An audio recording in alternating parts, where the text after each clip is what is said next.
नमस्ते बच्चों। आज हम पढ़ेंगे स्टैंडर्ड 9th की क्षितिज जो हिंदी की पाठ्य पुस्तक है उसका काव्यांश का रसखान के सवैये। इन सवैयों में कृष्ण के प्रति और कृष्ण भूमि के प्रति कवि का अनन्य समर्पण भाव व्यक्त हुआ है।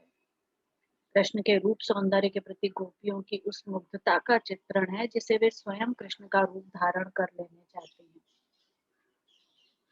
चौथे छंद में कृष्ण की मुरली की धुन और उनकी मुस्कान के अचूक प्रभाव तथा गोपियों की विविधता का वर्णन किया गया है। चलिए देखते हैं रसखान का जीवन परिचय। रसखान का जन्म 1548 में हुआ माना जाता है। उनका मूल नाम सैयद इब्राहिम था और वे दिल्ली के आसपास के रहने वाले थे। कृष्ण भक्ति ने उन्हें ऐसा मुग्ध कर दिया कि गोस्वामी विठल दास से दीक्षा ले ली और ब्रजभूमि में जा बसे। सन 1628 के लगभग उनकी मृत्यु हुई। सुजान रसखान और प्रेम वाटिका उनकी उपलब्ध कृतियां हैं। रसखान रचनावली के नाम से उनकी रचनाओं का संग्रह मिलता है। प्रमुख कृष्ण भक्त कवि रसखान के अनुरक्ति न केवल कृष्ण के प्रति प्रकट हुई है बल्कि कृष्ण भूमि के प्रति भी उनका अनन्य अनुराग व्यक्त हुआ है। उनके काव्य में कृष्ण की रूप माधुरी, ब्रज महिमा, राधा कृष्ण की प्रेम लीलाओं का मनोहर वर्णन मिलता है। वे अपनी प्रेम की तन्मयता, भाव विहलता और आसक्ति के उल्लास के लिए जितने प्रसिद्ध हैं उतनी ही अपनी भाषा की मार्मिकता, शब्द चयन और व्यंजक शैली के लिए। उनके यहाँ ब्रजभाषा का अत्यंत सरस और मनोरम प्रयोग है जिसमें जरा भी शब्द आडंबर नहीं। तो रसखान एक मुस्लिम संत थे। उन्हें मुस्लिम संत बोला जाता है जो कृष्ण भक्ति करने लगे थे और कृष्ण भक्ति के वशीभूत होकर ही उन्होंने ब्रजभूमि में जा बसे और दीक्षा ले ली थी। कृष्ण भक्ति की दीक्षा ले ली उन्होंने और उनके ही गीत गाने लगे। भक्ति कृष्ण भक्ति के ही गीत लिखने लगे और गाने लगे। उन्हें ही हम सवैयों के नाम से जानते हैं। उनके जो सवैयों में एक खासियत है वो ये है कि वो उन जब आप ये सवैये पढ़ते हैं तो आपको पता चलता है कि वो कितना प्रेम विभोर होके लिखे गए हैं। उनके इमोशंस, उनके भाव प्रकट होते हैं और भाषा इतनी सरल और मनोरम, एकदम जिसको कहना चाहिए कि आपको दिल को छू जाए। आडंबर नहीं है, बड़े-बड़े हिंदी के कठिन-कठिन शब्द नहीं, शब्द आडंबर बिल्कुल भी नहीं, बहुत ही सिंप्लिसिटी के साथ लिखे गए, केवल दिल के भावों को व्यक्त किया है, कृष्ण के प्रति अपने प्रेम को व्यक्त किया है। तो चलिए देखते हैं पहला सवैया। मानुष हो तो वही रसखानी, बसो ब्रज गोकुल गांव के गवारन। मानुष मतलब मनुष्य। रसखान बोलते हैं कि अगर मैं अगले जन्म में मनुष्य बनूं तो, अगर मुझे फिर से मनुष्य जन्म मिल रहा है तो रसखान तो वहीं बसना चाहेगा जहाँ ब्रज है, गोकुल गांव के ग्वाला बन के ही मैं बनना चाहूंगा। मैं गोकुल का ग्वाला ही बनूंगा, गोकुल में ही पैदा होना फिर से पसंद करूंगा मनुष्य होके। अगर मैं पशु बना, जो पशु हो, पशु मतलब पशु, एनिमल, अगर मैं एनिमल बना तो कहाँ बस मेरे, तो फिर मेरे बस की बात तो नहीं है कि मैं मनुष्य ना बनकर अगर पशु बन गया, और कौन सा पशु बनता हूँ। पर अगर मैं पशु बना तो मैं गाय बन के नंद बाबा की गाय, नंद बाबा कौन है? नंद है कृष्ण के पिताजी।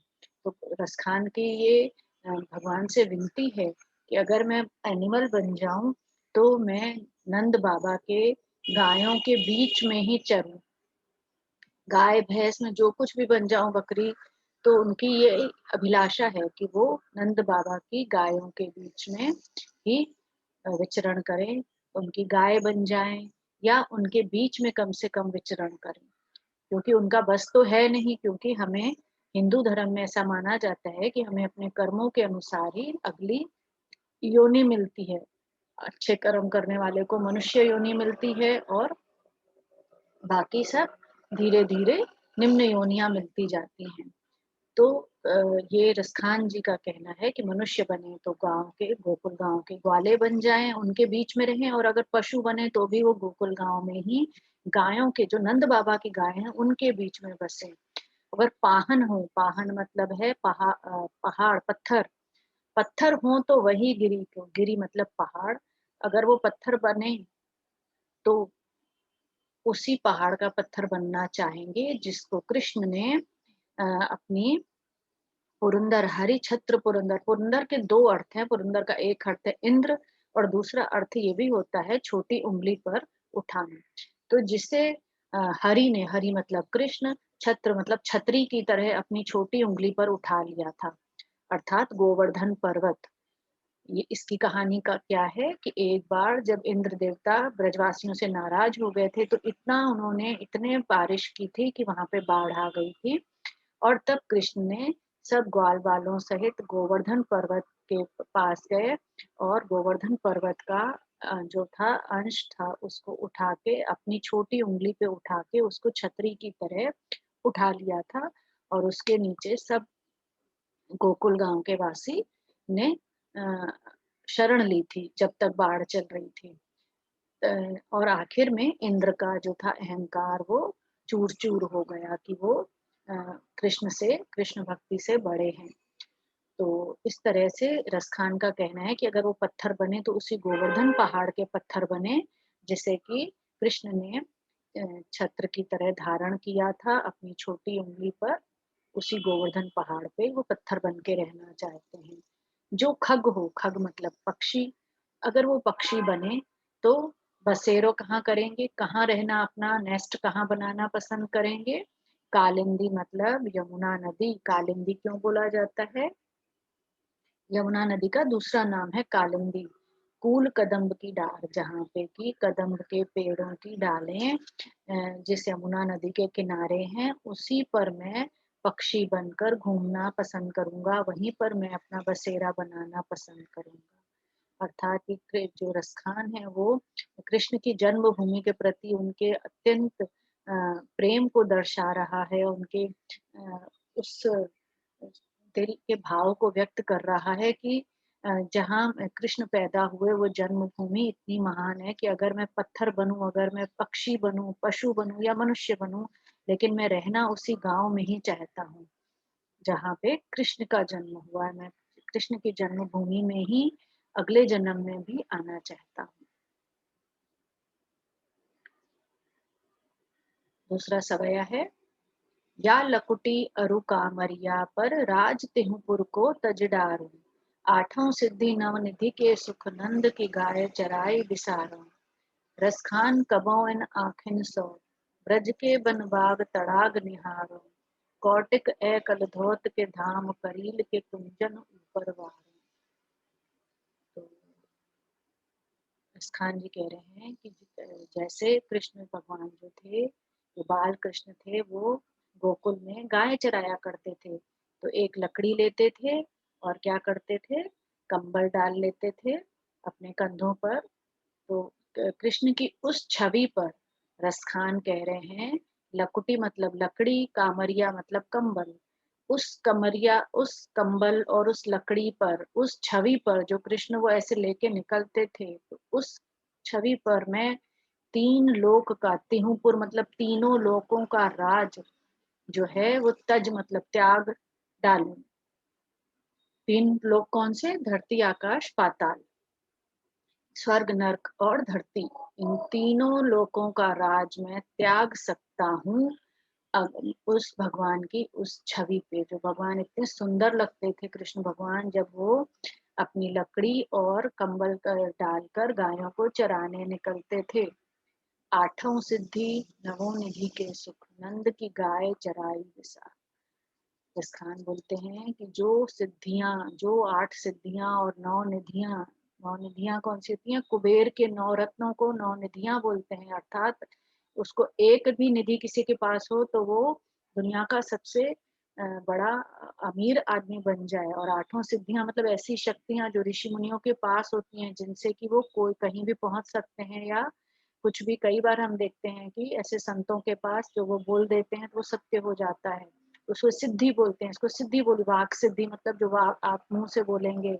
ऐसे ही लोग कुछ सोचते हैं और वो, आप कुछ भी सोचे वो आपके मन के भावों को पढ़ लेते हैं, ये सिद्धियां होती हैं।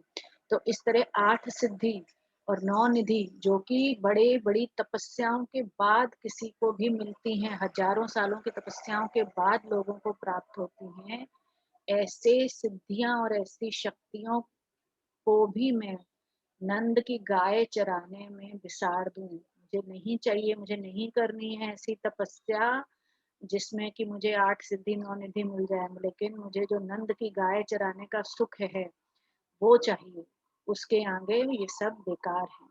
रसखान कबों इन आखन सौ, ब्रज के बनबाग तड़ाग निहार। रसखान कहते हैं कि मैं उस जन्मभूमि को देखने के लिए तरस गया हूँ कि कब मैं इन अपनी आंखों से उस ब्रज भूमि को देखूंगा। ब्रज के वन मतलब जंगल, बाग बगीचे, तड़ाग मतलब तालाब देखूंगा। कौटिक ए कलधौत के धाम, करील के कुंजन ऊपर वार। है ना, आप और हम में जाते हैं बड़े बड़े महल देखने या कोई सुंदर सुंदर स्थान देखने लोग जाते हैं, लेकिन जिसे कृष्ण से प्यार होता है वो मथुरा गोकुल का दर्शन जरूर करने जाते हैं।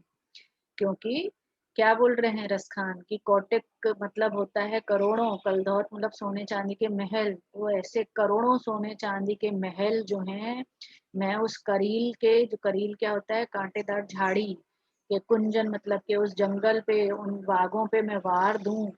अर्थात भले ही मथुरा गोकुल धाम अगर आप देखेंगे तो कोई ब्रजभूमि कोई बहुत खूबसूरत नहीं है, कोई बहुत ना ही वहां पे बहुत ज्यादा हरिया, वहां पे कटीली झाड़ियां ज्यादा हैं, वहां बहुत ज्यादा हरियाली नहीं है, लेकिन फिर भी मैं करोड़ों करोड़ों ऐसे सोने चांदी के महल और आठों सिद्धि नौ निधि ये सब छोड़ सकता हूँ केवल उन कटीली झाड़ियों के ऊपर जहाँ पे कृष्ण जन्म हुआ, जहाँ पे कृष्ण ने अपनी गायों को चराया।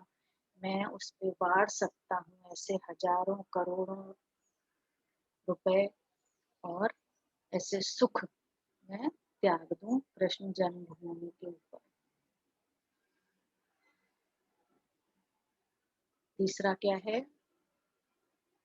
मोर पखा सिर ऊपर रखियो, गुंज की माल गरे पहरूंगी, ओढ़ी पीताम्बर ले लकुटी बन गोधन ग्वारन संग फिरूंगी। भाव तो वो ही मेरो रसखान, सो तेरे कहे सब सांग था करूंगी। या मुरली मुरलीधर की अधरान धरी, अधरान धरूंगी। कृष्ण जो है गोपियों को बहुत प्यार करते थे, तो जब वो मथुरा चले गए थे गोकुल छोड़ के, जब उन्होंने कंस वध कर दिया उसके बाद वो गोकुल लौट के नहीं आए, तो जो गोपियां हैं वो कृष्ण के विरह में कृष्ण का ही स्वांग बना के आपस में बातें कर रही हैं, एक दूसरे का मन बहला रही हैं। तो क्या कहती हैं कि मैं अपने सर के ऊपर मोर पंख भी रख लूंगी, गुंज की माला भी पहन लूंगी। गुंज भी क्या है? एक प्रकार का फूल होता है। गरे मतलब गले में पहन लूंगी। मैं अपने सर पे मोर पंख भी रख सकती हूँ और मैं जो है गुंज की माला भी गले में पहन लूंगी। ओढ़ी पीताम्बर ले लकुटी बन, गोधन ग्वारन संग फिरूंगी। कह रहे हैं कि मैं पीताम्बर को ओढ़ के और लकड़ी लेके, गाय लेके ग्वालों के भी संग भी फिरती रहूंगी। तो मैं कृष्ण का ये रूप तो धारण कर लूंगी कि मैं उनकी ही तरह पीताम्बर पहन लूं, हाथ में लकड़ी ले लूं और गायों को चराऊं ग्वाल वालों संग। भाव तो वो ही मेरो रसखान, सो तेरे कहे सब स्वांग करूंगी। कहते हैं कि हमें तो कृष्ण का यही रूप अच्छा लगता है ना, कि कृष्ण की हमें मुस्कान पसंद है, कृष्ण का मोर पंख, और जिस तरह से वो लकड़ी लेके गाय चराने निकलते हैं तो हमें अच्छा लगता है। तो मैं कृष्ण का वो तो रूप धर लूंगी, वैसा स्वांग तो कर लूंगी। जैसे हम लोग कई बार फैंसी ड्रेस में क्या करते हैं, कृष्ण बच्चों को कृष्ण बना के भेजते हैं ना, जो या कभी एनुअल फंक्शन होता है तो हम सब स्वांग कर लेते हैं, वो कृष्ण का रूप बना लेते हैं बच्चों का। तो गोपियां भी कहते हैं कि हम भी इस तरह से कृष्ण का रूप बना लेंगे, क्योंकि हमें तो कृष्ण का वो रूप बहुत पसंद है। तो एक गोपी दूसरी गोपी से कहती है कि मैं तुम्हारे कहने पर सब नाटक कर लूंगी, उस तरह की ड्रेस तो मैं पहन लूंगी, पर या मुरली मुरलीधर की अधरान धरी, अधरान धरूंगी। तो रसखान को क्या गोपी क्या बोलती है कि लेकिन मैं सब स्वांग कर लूंगी, लेकिन ये जो कृष्ण मुरली बजाते हैं लेकिन ये जो मैं मुरली है, ये जो बांसुरी है, जिसे कि मुरलीधर, मुरलीधर क्यों कहा जाता है? क्योंकि वो मुरली बजाते हैं, इसलिए कृष्ण का नाम मुरलीधर भी है। तो जो ये मुरलीधर जो है, जिसको अपनी होठों से लगाया था, उसको मैं अपने होठों पे नहीं लगाऊंगी। अब इसके दो अर्थ हैं यहाँ पे। कि एक अर्थ तो ये है कि अ, कि सारे स्वांग करने के बाद भी मैं वैसी मुरली नहीं बजा सकती जैसे कृष्ण बजाते हैं, क्योंकि जो कृष्ण का भाव है, जो कृष्ण का प्रेम सहित मुरली बजाते हैं, वैसे तो मैं मुरली नहीं बजाऊंगी या नहीं बजा सकती। और दूसरा अर्थ इसका ये है कि वो गोपी जो है, बांसुरी से गोपियां जो थी, वो ईर्ष्या करती थी कि हमेशा कृष्ण उसको अपने पास में रखते थे बांसुरी को, और हमेशा अपने अधरों से लगाकर सुंदर सुंदर सुरीली ताने निकाला करते थे। तो गोपियां कहती थी ये तो बांसुरी तो हमसे ज्यादा भाग्य वाली है, जो हमेशा कृष्ण के हाथों में रहती है, उनके होठों को छू के आती है, हमें तो इस तरह का मौका नहीं मिलता। तो इस तरह से हम देखते हैं कि गोपियां जो हैं वो ईर्ष्या भी उनकी प्रेम वाली है, कि वो कृष्ण की उस रूप पे मोहित भी हैं, और आपस में कृष्ण की बातें करके अपने आप को खुश कर रही हैं।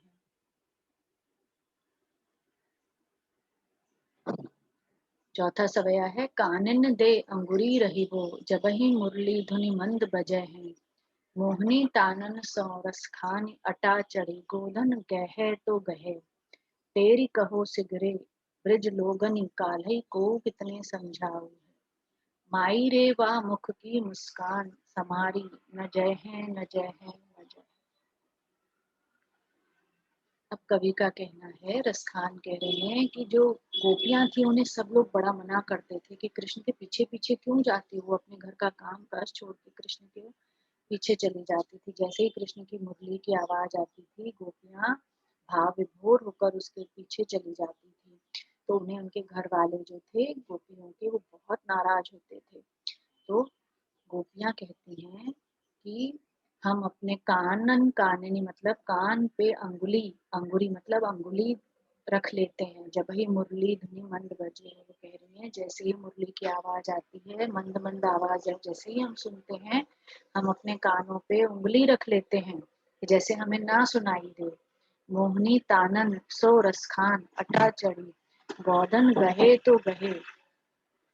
कहते हैं कि जिस तरह से मोहिनी तान की आवाज आती है, जैसे ही कृष्ण बांसुरी बजाते हैं, तो हम लोग अटारी, अटारी मतलब जो बालकनी होती है किसी भी घर की, या छत पे चढ़ के हम देखते हैं कि किस तरह से वो गायों को लेके जा रहे हैं। तो गायों को सुनाते सुनाते जा रहे हैं, लेकिन हम जो है अपने कानों पे हम देखते हैं, लेकिन हम अपने कानों पे उंगली दे लेते हैं। तेरी कहूँ सिगरे ब्रज लोगन, काल्हि को कितने समझे। तो कह रहे हैं कि जैसे वो गायों को बुलाते हैं, ब्रज के लोग कहते हैं, कितना समझाते हैं हमें कि इसके पीछे पीछे मत जाओ। और लेकिन हम जब कृष्ण की माई रे माँ, जब मैं कृष्ण के मुख की वो मुस्कान देखती हूँ, तो मुझसे अपने आप को संभाला नहीं जाता, नहीं जाता, नहीं जाता।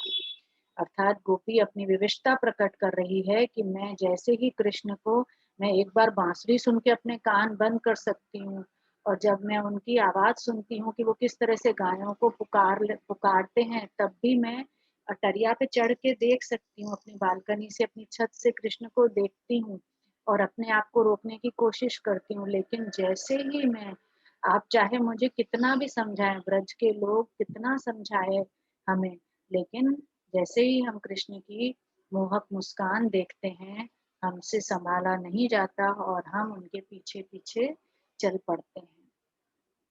तो इस तरह बच्चों, ये लेसन यहाँ पे खत्म हुआ। मुझे उम्मीद है आपको पसंद आया होगा। कोई भी क्वेश्चंस हो, कोई भी डाउट हो, आप कमेंट बॉक्स में पूछ सकते हैं। Thank you for watching, and please share and subscribe my course. Thank you.